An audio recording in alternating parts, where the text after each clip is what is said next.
Welcome to Young Gun, a podcast about Bryce Young and the Carolina Panthers. I'm Demetri and Lauren, a Bama grad. She is Lauren Brownlow, the biggest Panthers fan I know, and we are talking about the team with the spotlight on its new franchise quarterback. And Lauren, I think that the franchise quarterback very much was at the front of DanMorgan and Dave Tepper's mind when they hired DaveCanales to be the new head coach of the Carolina Panthers.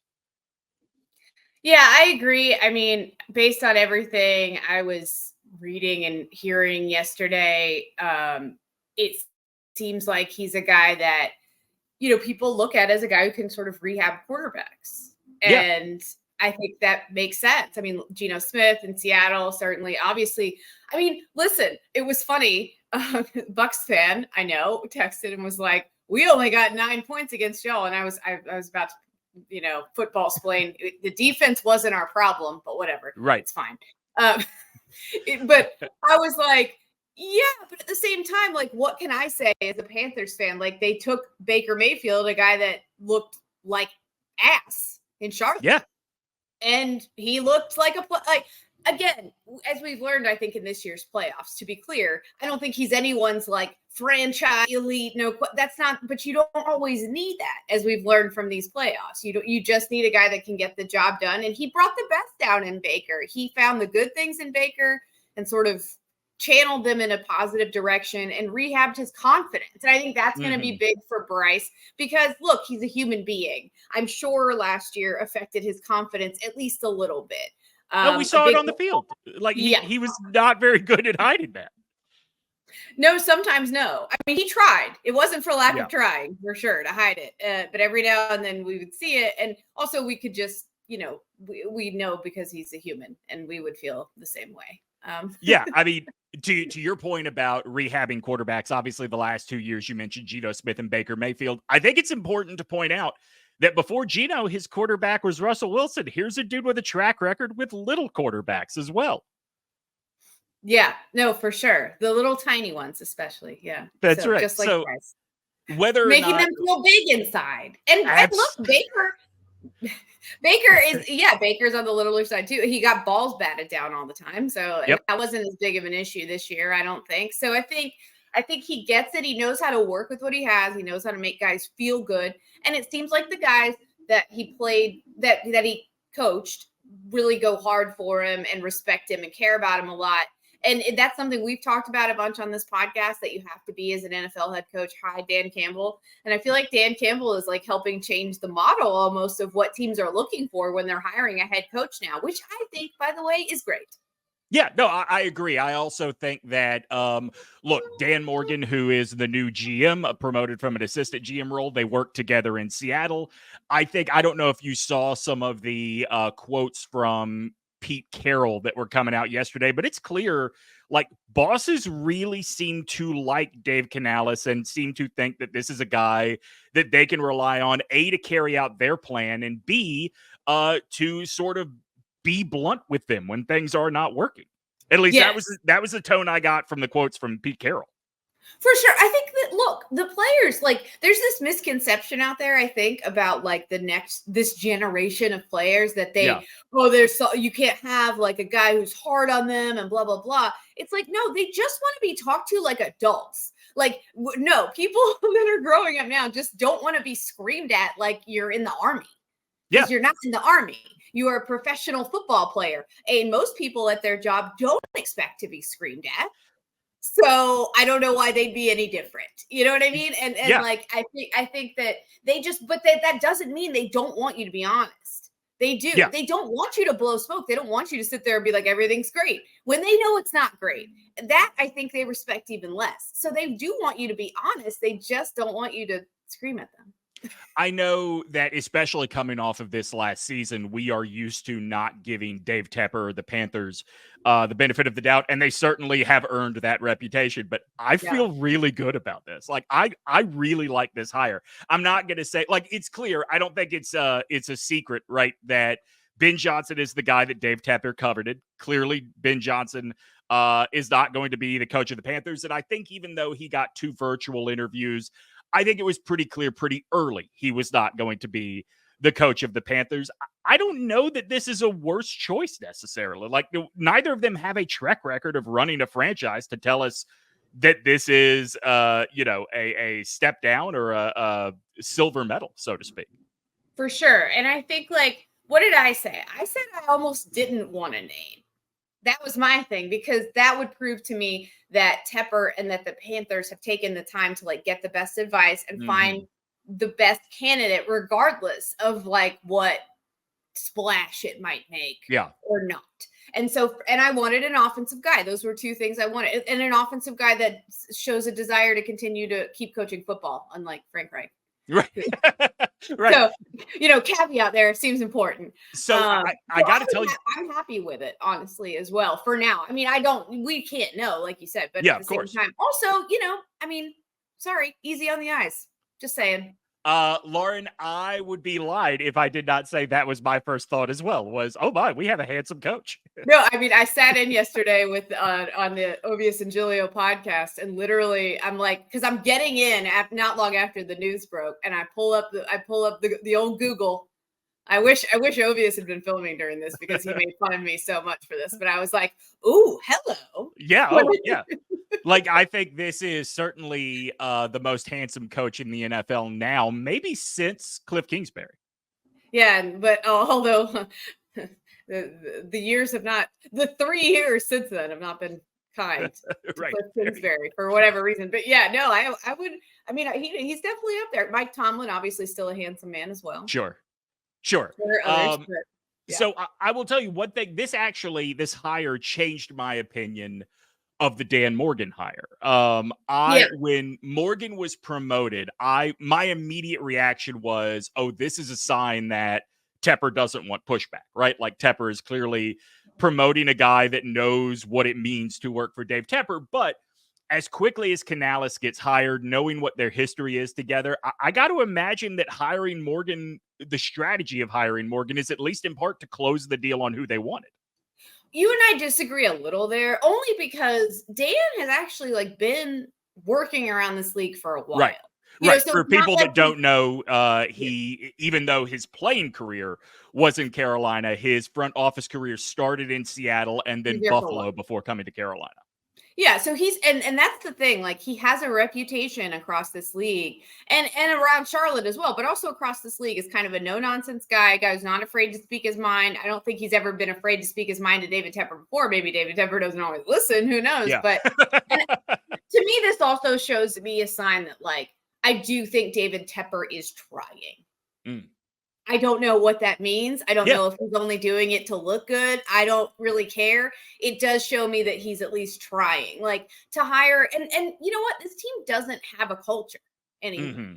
Let's be real. And one of the strongest cultures it's ever had was when Dan was on the team, right? So Dan also understands that, and understands that this team needs to get a direction and an identity and kind of coalesce around that. And so I did not mind the Dan hire as much, because I think, like, if it had been somebody that was, like, newer to the position and a former Panther, I would not like it, because I'd be like, but at least he's got a lot of experience in that area. I said that on radio in South Carolina earlier this week, was, if you are telling me this is Luke Kuechly and not DanMorgan, then this feels like a placate the fans kind of thing. No, I'm with you, and I understand what his culture is in front offices, and particularly you mentioned there being no culture, right, at Carolina right now. Seattle certainly had a strong culture. Buffalo had a strong culture, although now we're learning it may not have been the most competent culture in the NFL. But certainly he is coming from places that had an identity, and he has recognized the importance of that in terms of becoming whatever it is this franchise is going to be. And, you add to that, I go back to what you just said, right? An offensive mind that wants to coach. He is leaning on a dude, A, it's his first opportunity as a head coach in the NFL, and B, a guy that even this year, X number of years into his coaching career, I think 9 years in the NFL as an assistant, if I remember right, for Canales, he's clearly still learning. And that was not what we had with Frank Reich, right? Like, Frank Reich was dead set on sticking to a playbook that clearly was not working for his rookie quarterback.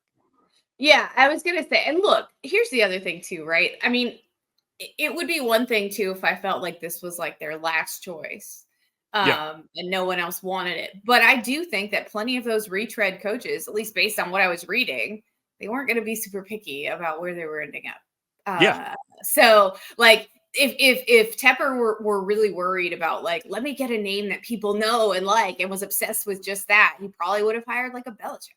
I mean, right. Belichick is still, so two things there. A, Belichick is still sitting out there. And B, this team had the option to hire Raheem Morris and did, right? And now you have a division opponent that has gone out and hired Raheem Morris. This feels more like we got the guy we wanted than, admittedly, than I was anticipating the way the search was going to end. I mean, yeah, I think they probably did want Benton Johnson, but he didn't want them. And at the end of the day, you have to, like, that does matter. You know what I mean? So it's not like, oh, the Panthers didn't get their guy and that's bad. Well, if he didn't want to go there in the first place and he was kind of lukewarm on it, then it's for the best. Because guess what? It seems like Frank Reich didn't really want to go there in hindsight, right? If he had that to do over, maybe he'd just sit out a year. Yeah. 100%. Don't forget to take the time to like and subscribe to this podcast wherever it is you are hearing it, be it YouTube or your favorite podcast platform. Not only those stars and those thumbs up, but also your comments help put this show in front of other people. Yes, the regular season is over for the Carolina Panthers. The season is over for the Carolina Panthers, but we are still going with this show into the offseason, just a little less frequent than before. So please take the time to like and subscribe to the show. We've talked about this last week, Lauren, that we are going to be changing the name of this show because, you know, we did the first year of the rookie quarterback, right? Like now it's about focusing on the franchise going forward. Yeah. Does Dave Canales warrant some sort of mention in the new name? I don't really know how we would like slide that in. You know what I mean? Fair. If he's bad, we will change the name of the show again next year to Canal Ass. Because not me considering yesterday whether I should like tell people I kind of want to call him Dave Caliente. Or if I just keep that to myself. I think right now this is a between friends kind of thing. Well, now it's between us all friends. That's right. Exactly. Safe space.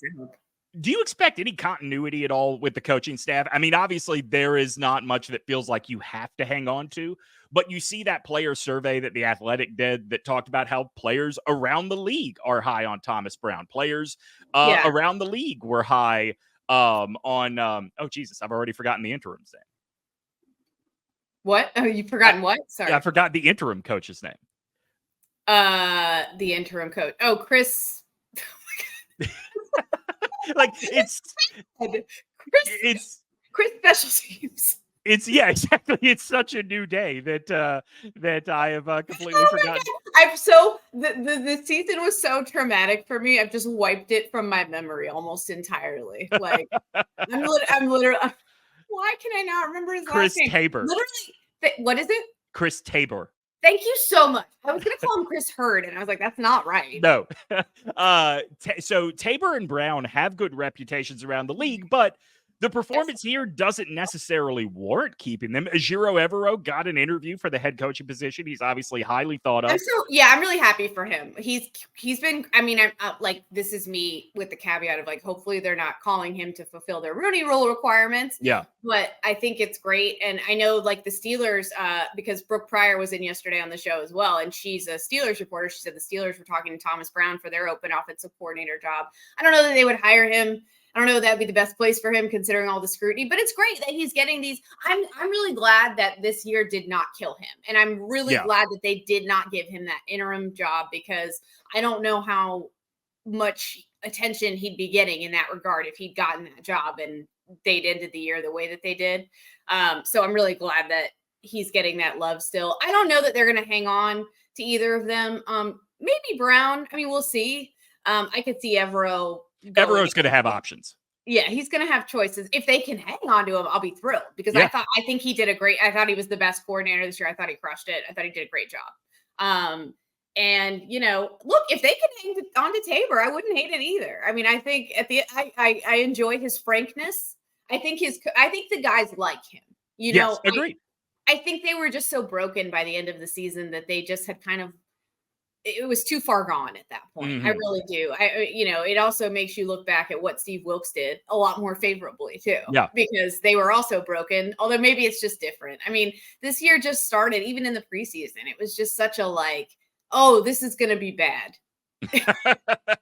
Just never really stopped, did it? So, Yeah. I mean, I would that's love it if they hung on to Tabor. It's been the best their special teams have been in a while. I think Tabor is the guy they're most likely to hang on to because remember, Tabor was part of Matt Rule's staff. Like he is clearly a Tepper guy as much as anyone can be. I think like clearly Dave likes having him in the building. So I would think that Tabor is the most likely of all of them to stay. I think that even Thomas Brown will have options for a more maybe to join a more stable and proven staff. Maybe not as offensive coordinator, but certainly he has. You're trying to be so nice. Well, I mean, like I don't want to. I don't Well, want to carry maybe it. he can stay and grow here. I mean, it depends on what they want. You know what I mean? I would be okay with that personally Yeah. because I did see enough that I liked when he was, he tried some stuff that I thought was interesting. And after Reich was gone, they finally started doing things like rolling Bryce out and things like Mhm. that. I could at least see that they were trying on offense, which was a stark improvement from Yeah. when they were not. Well, so here's why I was trying to be very careful in what I said is because it's not just what the Panthers were last year. It is also the fact that you are bringing in a young offensive coordinator as head coach. Like, does Thomas Brown look at that situation and say, I'm not going to grow here? I'm going to be in the exact same situation I started in last year where I have a title in name only. And maybe we see also, and I mean, maybe this isn't fair to Bryce, but if Thomas stays, maybe that's a reflection on what he thinks of Bryce too, because he does have Sure. options. So Yeah, very fair. Speaking of options, now that the coach and GM are hired, we start to think about this roster, and I wonder, probably the biggest name free agent that has said very publicly he intends to be a free agent. He does not intend to re-sign with Tampa Bay. Is Mike Evans? can't imagine why. Bless Yeah, his heart. Oh I my. I wonder if there is enough of a good feeling about what Tampa did this year that perhaps he would want to follow Canales to Carolina. Maybe. I mean, I do think if you're Mike Evans, and I'm not saying this to be mean to Bryce, but I don't know that that's where I'd want to go if I'm an old receiver looking for another You title or you something like do that. have to imagine that going from Tom Brady to Baker Mayfield was enough of a culture shock that he's going to try to find another Tom As Brady-esque situation. as well as Baker played this year, he is still a noted thrower of what we call hospital passes. Right. And there was at least one time this season I literally texted you, I think Baker just tried to kill Mike Evans. Yeah, Like it was the first game against the Panthers, the one in the rain down in Tampa. yeah, so like I don't know. I'm not saying Bryce would throw him those kinds of passes, but at the same time, like sometimes you're just too old for this shit. Yeah. And like, do I want to be there to like patiently nurse a young quarterback along that I have no relationship with? If I'm Mike Evans, I'm like, yeah, I'm good. I'm gonna Right. go somewhere where I can talk shit to the quarterback and I don't have to worry about it, and I can, we can win now. I think Now, I would think I love to have him on as opposed to torching our asses every year? Would I rather can't beat us, join us, please? Yeah. Yes, I would. But I also I wouldn't do it if I were him personally, but who knows? Yeah, who knows? I mean, I think though the selling point would be like Bryce is already a more accurate passer than Baker Mayfield is. So you are instantly eliminating the possibility of those hospital balls. But will you see the football because the O-line won't hold up long enough for you to get downfield? And that is where I come to the next one that I am paid attention to is Damian Lewis, who has been a starting guard in Seattle for the last 4 seasons. He is going to become a free agent. Got to imagine there's a good chance that Seattle puts the franchise tag on him if they do not get a deal done. But it's another one I'm watching, another guy with relationships with these 2 new leaders that you just hope at some point there is a spark and a spark that gets other people wanting to sign here. And, right now, relationships are kind of the best thing to base that hope on, I think. Yeah, I mean, I think that's fair. At first, when I heard that he and DanMorgan were good friends, I Mm-hmm. was actually a little discouraged because I was like, oh, well, that's why he got hired. But, Right. Reading more into it, I was like, okay, maybe not. I can see a little bit more now. Yeah. But I mean, that's a reality. Like relationships Mm-hmm. help. If you know the person that you're going to work for and like them, you're more likely to want to go. Like you said about Mike Evans. Yeah, there is that possibility that he liked Canales so much that he would want to stick it out anyway and do what he can. I don't know. I mean, he had like 1 or 2 years in Tampa where he had a good time. Right. Maybe more, but like, let's be real. Like Canales, just to I don't know if placate is the right word, but people that kind of had the same fears that Lauren did. Canales did interview for the Tennessee job, even though Tennessee ended up moving pretty quickly on Bill Callahan's son. I believe he interviewed for the Atlanta job as well. So it's not a situation of Carolina got there who they wanted because they were the only one in the league who wanted the guy. Right. Yeah. And like I said too, like I mean, for me, I'm glad that they went in a young direction and an innovative one and in an interesting one, and one that I wasn't necessarily expecting. And I'm glad it's an offensive coach. I really feel like this team should hire an offensive coach forever and always until they get good offenses. I don't know. Call me crazy. Yeah, I agree with you completely. I think this probably solidifies that this upcoming draft, you are going to see maybe every single pick go on the offensive side of the ball. I mean, we have picks? Starting in the second round, we don't have any great picks. Well, that's the other problem too, right? I mean, not a huge one because like I think what we all have to realize is this is not a thing where you get Canales in here and you're going to the playoffs next year. Right. Like that's not how this is going to work. And so, they only have, I think it was like 28 million in cap space. 31. 31. Okay. Mm-hmm. Yeah. Sorry. 31. That's not that much. No, it's don't have any draft picks. So like, I don't know how much better this team is going to get next year. I think it'll be a testament to the creativity they're able to use and how much everybody kind of buys into this. I also think to a certain extent, there is going to be an extended, critique of the Reich hire based on next year, because both you and I looked at this roster before the season, looked at the division around it, and said it's not like they should be completely out of it. We did not expect as bad as it was. I thought there was a chance they could. In fact, I did pick them to go to the playoffs before the season began. Maybe it's a matter of new message. Hell, even new messenger could be something that helps. Obviously, a lot has to improve, right? Receivers have to get separation. Offensive line has to keep Bryce upright or give him time to deliver more competent passes. A lot has to improve, but I do wonder if a new regime changes what is possible with this roster. Yeah. I think on a certain level it does. I think, again, we just would like to see like improvement, particularly on offense. Yeah. One thing we could call the podcast is what I have a Spotify playlist that I continue to add sad songs to. I miss touchdowns. I miss touchdowns. I do. I miss them. I miss when they felt easier. It is possible.